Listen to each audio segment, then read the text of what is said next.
ஐயா வணக்கங்க ஐயா. வணக்கம் வணக்கம். ஐயா கடந்த எபிசோடில் மகர லக்னத்தை பற்றி துல்லியமாக பார்த்துருந்தோம். சரி நீங்கள் பார்க்கக்கூடிய லக்னம் பார்த்தீங்கன்னா கும்ப லக்னம்.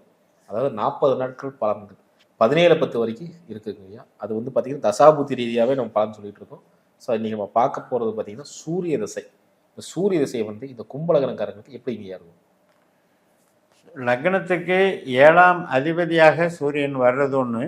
ஆனால் 8ஆம் இடத்துல தான் சூரியனுடைய கான்ட்ரிபியூஷன் அதிகமாக இருக்குது.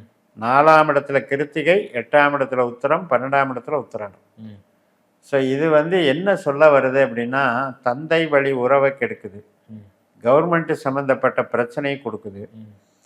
அதே மாதிரி இவங்களுக்கு வந்து உடல் சார்ந்த உபாதைகளும் உறவுகள் சார்ந்த பிரச்சனைகளையும் கொடுக்குது.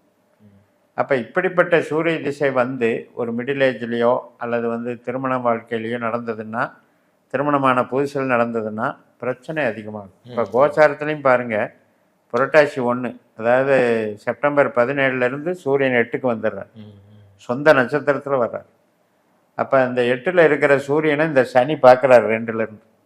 இந்த 2-8 ப்ராப்ளம் ஆகுது. ஏற்கனவே அங்கே செவ்வாய் போயிட்டுருக்கேன், 8ல் செவ்வாய் சனி பார்வை நடந்துகிட்ருக்கு. ஸோ ஆல்ரெடி பிரச்சனையில் போயிட்டுருக்கு. இந்த கோச்சாரம் வீக்காக இருக்குது. இதில் வந்து இந்த சூரிய திசையில் பொறுமையாக போகணும். ஒருவேளை நல்லா இருக்கேன், ஃபேமிலி நல்லா இருக்குது, எல்லாம் நல்லா இருக்குன்னா ஹெல்த்தை பார்த்துக்கணும். ஹெல்த்தை பொறுத்த வரைக்கும் சூரியன்னா கண், எலும்பு, இருதயம், ஹார்ட்டு சம்மந்தப்பட்டது, இதெல்லாம் கொஞ்சம் கேர் எடுத்துக்கணும். தந்தை வழி உறவுகள் கண்டிப்பாக பாதிக்கும். ஏன்னா சூரியன் சனி பார்த்துக்கிறாங்க, அது பாதிக்கும். ஸோ பொறுமையாக கிடக்கிறது தான் நல்லது. புது முயற்சிகளை தவிர்க்கிறது நல்லது. சிறப்புங்க ஐயா. அடுத்து சந்திர திசை இவங்களுக்கு எப்படிங்க இருக்கும்? 6ஆம் அதிபதி, ஆனால் 4, 8, 12 தான் சந்திரனுடைய திசைகள் இருக்கும். அப்போ 4, 8, 12ங்கிறது வந்து உறவுகளுக்கு அவ்வளோ நல்லதில்லை. வேலை அது பாட்டுக்கும் போயிட்டுருக்கும், அளவான சம்பளம், அளவான வேலை, அப்படி போயிட்டு இருந்தால் ஒன்றும் பாதிக்காது. பெரிய முதலீடுகள் வந்து அவ்வளோ சிறப்பு தராது. உறவுகளுக்கு பாதிக்கும். மெயினாக தாயார் உறவு, கணவன் மனை உறவு, குழந்தைகள் உறவு, எல்லாத்துக்குமே ஏதோ ஒரு பிரச்சனையை கொண்டு வந்துகிட்டே இருக்கும். குழந்தைகள் இருந்தால் அது சார்ந்த ஏதாவது ஒரு கவலை. ஸோ அதனால் இந்த சந்திரனை பொறுத்த வரைக்கும் வருத்தத்துக்கு உரிய திசை தான். சில புத்திகள் நல்லது பண்ணும். இப்போ 10 வருஷம் சந்திர திசை ஒரே மாதிரி இருக்காது. அதில் வந்து நமக்கு ராகு புத்தி வரும், குரு புத்தி வரும், சனி புதன் புத்தி வரும். இதெல்லாம் வந்து சின்ன சின்ன மாறுதல் கொடுக்கும். சந்திர திசையில் சந்திர புத்தி, செவ்வாய் புத்தி எடுத்துக்கலாம். அதுக்கப்புறம் கடைசி புத்தியாக வர்ற சூரியனை எடுத்துக்கலாம். இந்த 3 தான் நெகட்டிவ். மற்றதெல்லாம் புத்திகள் கொஞ்சம் காப்பாற்றி நல்லது. சிறப்புங்க ஐயா. அடுத்து பார்த்தீங்கன்னா செவ்வாய் திசை. செவ்வாய் திசை எப்படிங்க? செவ்வாயினுடைய அமைப்பு வந்து 4ல் 2 பாதம் இருக்குது, 5ல் 2 பாதம் இருக்குது. அதே மாதிரி தான் 8ல் 2 பாதம் இருக்குது, 9ல் 2 பாதம் இருக்குது, 11ல் 2 பாதம் இருக்குது, 12ல் 2 பாதம் இருக்குது. இது வந்து மிருகசிரீஷம், அவிட்டம், சித்திரை, இந்த 3 நட்சத்திரங்கள். இப்போ செவ்வாய் கோச்சாரத்தில் சித்திரை நட்சத்திரத்துக்கே வர்றார். பட் வந்தாலும் நமக்கு தொழில் அதிபதியே செவ்வாய் தான், 10ஆம் அதிபதியே செவ்வாய் தான். அதனால் ஏதோ ஒரு கன்ஸ்ட்ரக்ஷன் லைனில் இருக்கவங்க, இது வந்து செவ்வாய், அதாவது காவல்துறையில் இருக்கவங்க, எலக்ட்ரானிக் இண்டஸ்ட்ரீஸ், ஒர்க் ஷாப்பு, இது மாதிரி இருக்கவங்க, விவசாயம் கூட நல்லா பண்ணும். இது வந்து சிறப்பை கொடுக்கும். பட் என்னென்னா, இப்போ செவ்வாய் வந்து இவங்களுக்கு 5லேயே இருந்தாருன்னு வைங்க, 5ஆம் இடம் அப்படிங்கிறது வந்து 10ஆம் இடத்துக்கு 8ஆம் இடம். தொழில் சார்ந்த விஷயம். ஏன்னா இப்போ லக்னத்துக்கு 10 விருச்சிகம், லக்னத்துக்கு 5 மிதுனம். 10 கூடை செவ்வாய் போய் 5ல் உட்காந்து என்ன பிரயோஜனம்? 10 கெடுத்துடும். அதனால் பதவி, பெரிய பதவிக்கோ சொந்த தொழிலுக்கோ வாய்ப்பு இல்லாமல் பண்ணிக்கணும். அதை கொஞ்சம் பார்த்துக்கணும். ஜாதகத்தினுடைய தனிப்பட்ட நட்சத்திர தொடர்பை பார்த்து தான் செவ்வாயை பொறுத்த வரைக்கும் உங்களுக்கு சொல்லணும். ஏன்னா லக்னத்திலேயே அவிட்டமாக இருக்கார். அவர் 5ல் இருந்தால் ஜாலியாக இருப்பார், சந்தோஷமாக இருப்பார், உறவுகள் சந்தோஷமாக இருக்கிற பற்று வராது. ஆமாம். இப்போ பாருங்கள், நிறைய பேர் பார்த்தீங்கன்னா வாலண்டியர் மாதிரி சுற்றிக்கிட்டே இருப்பாங்க. ஊருக்கு நான் தான் காவலாம் அப்படின்ட்டு சுற்றிக்கிட்டே இருப்பாங்க. ஆனால் அங்கே வீட்டில் சம்பாதிச்சு கொடுக்க மாட்டாங்க. அந்த மாதிரி அந்த 5ஆம் இடம் வந்து பொழுதுபோக்கு கிரகமாக போயிடும். இதை கொஞ்சம் கவனித்து நம்ம பண்ணணும். இப்போ கோச்சாரத்தில் செவ்வாய் 8ல் இருக்கிறது கொஞ்சம் கவனமாக இருக்கணும். ஆனால் சித்திரை நட்சத்திரத்தில் வரும்போது ஏதோ ஒரு வகையில் இவங்களுக்கு பெருமை, மதிப்பை காப்பாற்றும். உறவுகளையும் கோவப்படுறத தவிர்க்கிறதுக்கு முயற்சி பண்ணும். சிறப்புங்க ஐயா. அடுத்து பார்த்தீங்கன்னா ராகு திசை இவங்களுக்கு எப்படிங்க இருக்கும்? ராகு இவங்களுக்கு ஐக்யூ வேல்யூன்னு சொல்லலாம். அதாவது ஒட்டுமொத்த திறமை, இவங்களுடைய உள்மனம், ஆழ்மனம். அதனால் ரொம்ப இமேஜினேஷன் பண்ணி அதை வந்து ப்ராக்டிஸ் பண்ணி அதை வெற்றிகரமாக செயல்படுத்தக்கூடியவர்கள். இன்றைக்கி ஐடி லைன் இவ்வளோ பிரம்மாண்டமாக வளருதுன்னா இமேஜினேஷன் தானே.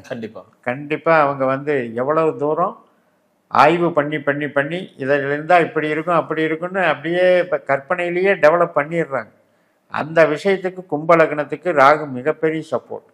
சிந்தனையை தூண்டுவிப்பார், கிரியேட்டிவிட்டி மைண்டை தூண்டுவிப்பார், அதிர்ஷ்ட வாய்ப்புகளை உருவாக்குவார். ஆனால் சொந்த முதலீடு ஆகாது. இது ஃபுல்லாக மூளை உழைப்பு. இந்த இவர்களுடைய படிப்பு, இந்த படிப்பு சார்ந்து உயர்றவங்களுக்கு ராகு மிகப்பெரிய நன்மையை செய்வார். அதே நேரத்தில் நான் ஒரு ஃபேக்ட்ரி போட்டேன், இண்டஸ்ட்ரி பண்ணுறேன் அப்படின்லாம் போகக்கூடாது இந்த ராகு திசை. அதே மாதிரி 2, 6, 10 இருந்தால் ஒரு சிலருக்கு அந்த மாதிரி தொழில் செய்கிறாங்க, அது தப்பு வராது. ஆனால் 8, 12 இருந்தது அப்படின்னா பெரிய அகலக்கால் வச்சு அதில் நஷ்டப்படுற பிரச்சனையும் கொடுத்துரும். 8ஆம் இடமான கன்னியிலையும் 12ஆம் இடமான மகரத்திலையும் உட்காரக்கூடாது. அப்படி உட்கார்ந்தா எங்கே உட்காருவாங்க? சூரியனுடைய நட்சத்திரம், சந்திரனுடைய நட்சத்திரம், செவ்வாயினுடைய நட்சத்திரம், 3மே ராகுக்கு ஆகாது. அதுதான் பிரச்சனை. சரிங்க ஐயா. அடுத்து பார்த்தீங்கன்னா குரு திசை. குரு திசை எப்படிங்க? குரு தனாதிபதி, லாபாதிபதி, நல்லவர் தான். ஆனால் குருவனுடைய நட்சத்திரமும் லக்னத்திலேயே இருக்குது. பேங்கிங் செக்டரு மற்றும் மார்க்கெட்டிங்கு, எம்பிஏ, இது மாதிரி எல்லா விதமான ஃபைனான்சியல் இன்ஸ்டிடியூஷனில் வேலை செய்கிறது முதல் கொண்டு நல்லா டெவலப் பண்ணலாம். குரு திசை இப்போ 5லேயே கோச்சாரத்தில் இருக்கார். தன்னுடைய சொந்த நட்சத்திரமான புனர்பூசத்தில் இருக்கார். அப்போ மீனராசியினுடைய பலனை கொடுத்துருவார். கையில் பணம் சேகரிக்கக்கூடிய இவங்களுமே அப்படி தான், மூளை உழைப்பு சார்ந்து பணம் வர்றது. இப்போ ஒருத்தர் வந்து டைரக்டர் வந்து அவர் வந்து மூளை உழைப்பை போடுறாரு, ப்ரொடியூசர் பணம் போடுறாரு, ஆனால் டைரக்டருக்கு ஒரு பர்சன்டேஜ் கொடுக்குறாரு இல்லையா? அதனால் முதலீடு போடாமையே இவருக்கு வந்து பெரிய பணம் கொடுக்கறது. அந்த மாதிரி கன்சல்டிங் பிஸ்னஸ் குருவுக்கு மிக மிக சிறப்பு. சிறப்புங்கய்யா. ஐயா அடுத்து பார்த்தீங்கன்னா சனி திசை. சனி திசை எந்த வித பலன்கள் தருங்க? அது லக்னாதிபதி திசை.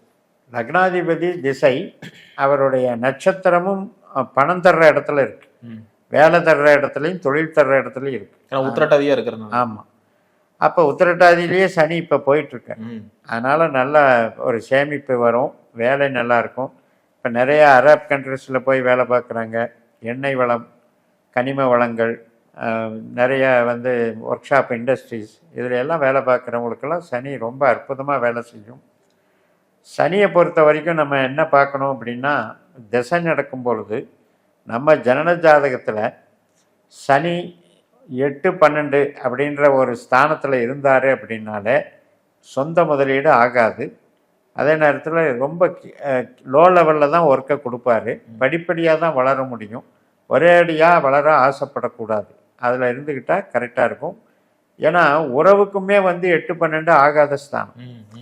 இப்போ யாருக்கெல்லாம் வந்து திருமண வாழ்க்கை நல்லா இல்லை, திருமண வாழ்க்கையில் சண்டை சச்சரவு, திடீர் டைவர்ஸு, இதெல்லாம் வர்றதுக்கு வந்து இந்த 8, 12 ஒரு காரணம். இப்போ கும்பலக்னத்துக்கு 8ஆம் இடத்துல பாருங்கள் என்ன நட்சத்திரம் இருக்குது? சூரியன், சந்திரன், செவ்வாய். சனிக்கு ஆகாத நட்சத்திரம். அங்கே போய் உட்கார்ந்தோம்னா ரொம்ப பிரச்சனை. அதாவது குடும்பமே இவங்களை மதிக்காது, அந்த மாதிரி பண்ணிடும். ஆனால் அதே நேரத்தில் 2, 6, 10 இருக்கிற சனி இவங்களுக்கு நல்ல பொருளுதவி கொடுக்கும்.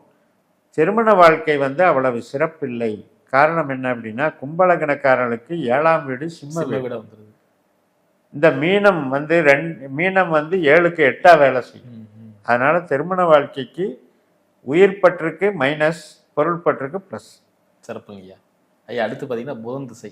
புதன் திசை நடக்கிறவங்களுக்கு எப்படிங்க இருக்கும்? புதனுமே 2, 6, 10 தான் கான்செப்ட். அவரும் பாருங்க 5ஆம் அதிபதி, அடுத்தது 8ஆம் அதிபதி. இப்படி வர்றதுனால இவங்க வந்து புதனுடைய நட்சத்திரத்திலே புதன் இருந்தாருன்னா நிறைய சம்பாதிச்சிருவாங்க, பிரபலமாக வளர்ச்சிகள் பண்ணுவாங்க. புதனை பொறுத்த வரைக்கும் சனி மாதிரியெல்லாம் ரொம்ப பிரச்சனை பண்ணாது. ஏன்னா புதன் வந்து சமயோசித புத்திக்காரன். அதாவது எந்த இடத்துல எப்படி விவேகமாக நடந்துக்கணுங்கிற அறிவை கொடுக்குறவன். அதனால் அவர் வந்து கொஞ்சம் நம்மளுக்கு தகுந்த மாதிரி மாறக்கூடிய நபர். புதனை பொறுத்தவரை புத்திசாலி கிரகம், புத்தியை இயக்கிறவரே புதன் தான். ஸோ அப்படிப்பட்ட கிரகம் பூர்வ புண்ணிய ஸ்தானாதிபதியாக வர்றதுனால பெரிய பாதிப்பு கிடையாது. ஈவன் வந்து நமக்கு 8ல் வந்து அஸ்தத்தில் நிற்கக்கூடாது. 8ஆம் இடத்துல தான் அஸ்த நட்சத்திரம் இருக்குது, 12ஆம் இடத்துல திருவோணம் இருக்குது.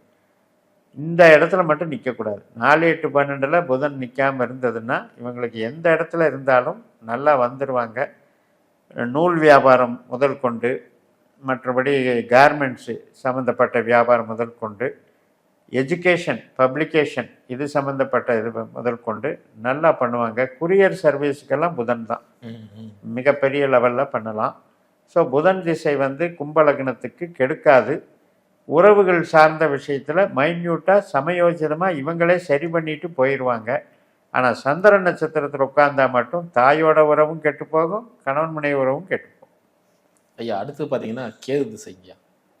கேதுவை பொறுத்த வரைக்கும் 3, 7, 11 தான் கான்செப்டு. இன்னைக்கு கோச்சாரத்தில் 7 தான் போகிறாரு.